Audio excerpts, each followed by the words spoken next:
are focused on Pahalgam putting happened a year ago, Pakistan sir. back on the string. And so Sandur, and you know what happened in Sandur. You didn't get any sympathy from anywhere. Nobody believed your story. So let's leave there. Let's leave it at that. Let's not get into India-Pakistan in this discussion. Okay, I'll leave India, Pakistan for another day, but clearly Pakistan far more visible on the global stage than perhaps it has been in a very long time. I appreciate New Delhi's concern remains the same. Pakistan exporting cross-border terrorism into India, targeting India. Those days are over. This particular government and this regime are in.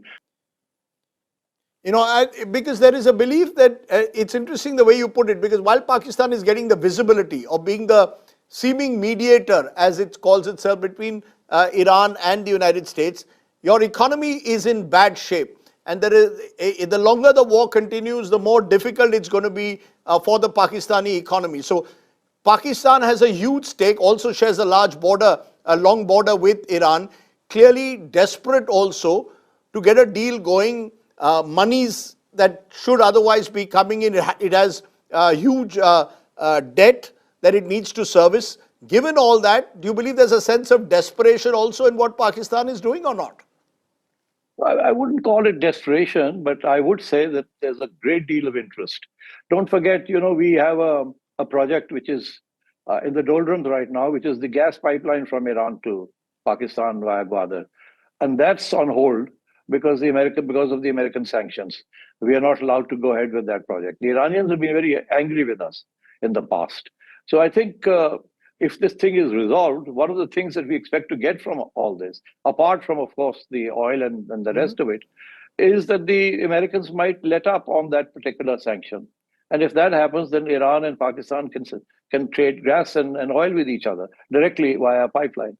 And I think that would be very, very important. So I think good relations with Iran are as important to Pakistan now as good relations with America. Who's leading this? Is it Field Marshal Munir or Shahbaz Sharif? Is it the military leadership that's still calling the shots? Field Marshal Munir was in Iran not too long ago speaking to their leadership. Is he the one in control, taking all the major decisions? Or is it Shahbaz Sharif? No, I think you have a very finely tuned understanding between the Prime Minister and the Deputy Prime Minister on the one side, the civilians, and the military establishment led by General Munir. I think they're absolutely 100% on the same page, which is why, as you know, while Shahbaz Sharif was in Turkey and the Deputy Foreign Minister was in Saudi Arabia, the army chief was in Iran, and so on and so forth. So they are working together to get this thing done. And I think they're in constant touch with each other, and it's a joint platform.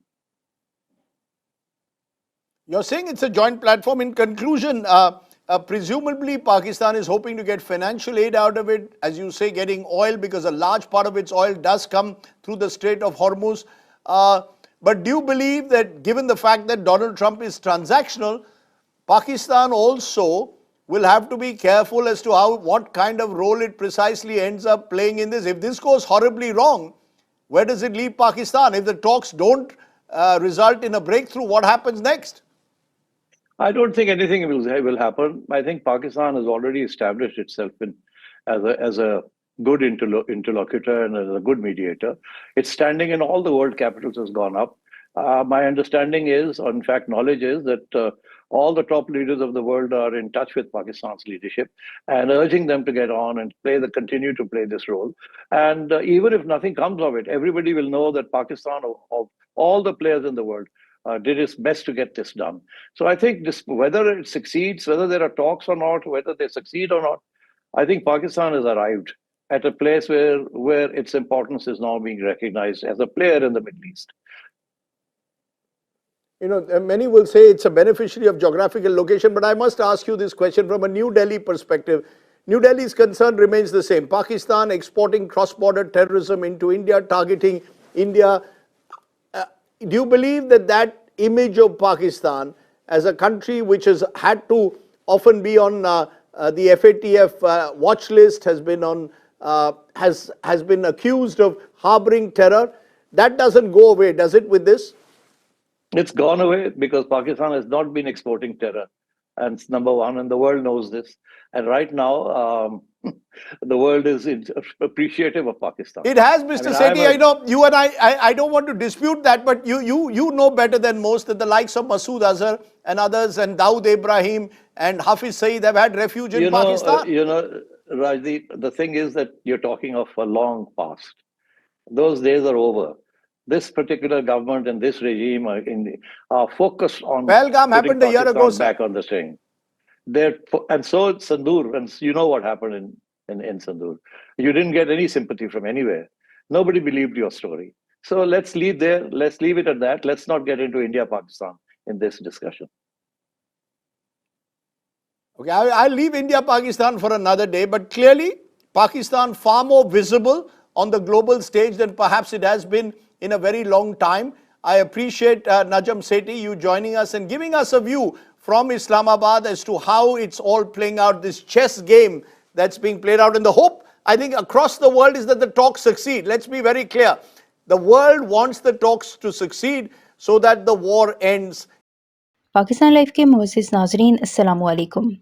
नाज़रीन, भारतीय media एक बार फिर बेनकाब हो गया और इस बार ना कोई चीखो पुकार काम आई, ना ही जज्बाती ड्रामा। ये कहानी सिर्फ एक प्रोग्राम की नहीं, ये कहानी है इस पूरे सिस्टम की जहां खबर कम और बयानिया ज़्यादा बेचा जाता है। हुआ कुछ यूं कि एक भारतीय एंकर ने बड़े एतमाद के साथ नजम सेठी को अपने शो में बुलाया। मंसूबा वही पुराना था, मुश्किल सवालात, एक तरफा जाविया और ऐसी गुफ्तगू जिसमें हकीकत से ज़्यादा तासुर पैदा किया जाए। लेकिन नाजरीन, यहाँ खेल बदल गया।